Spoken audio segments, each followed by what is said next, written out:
Hello guys, welcome to my channel. Today we are going to see how to resolve your unable to locate your Windows memory diagnostic tool stuck. Let's fix that guys.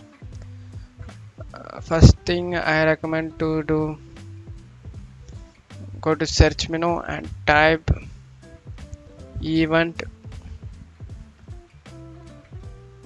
event viewer. Click on it.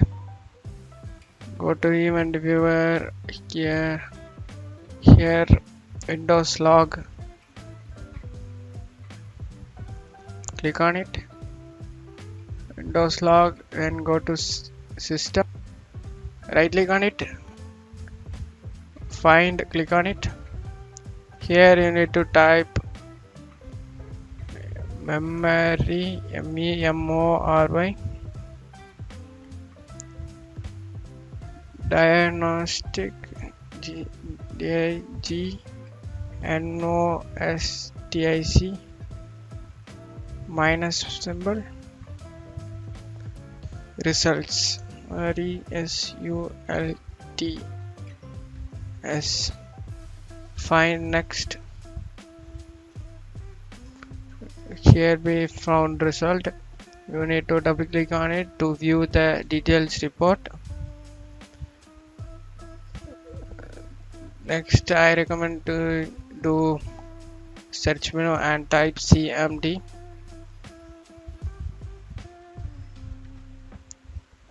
Run as administrator.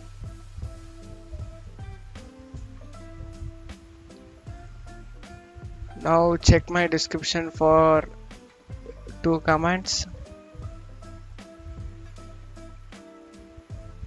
Copy the first command, copy it, tap that bar, inject, paste, press enter. Being system scan, this process will take some time. Let's wait guys.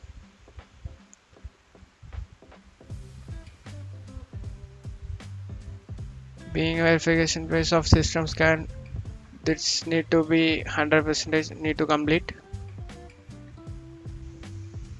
After finishing this 100%, go and copy the next command guys. Copy, tap the bar, right click, eject, paste it, press enter guys.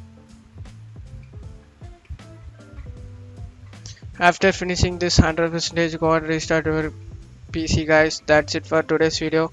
Hope this tutorial will work for you. Thanks for watching my video. Give me a thumbs up guys.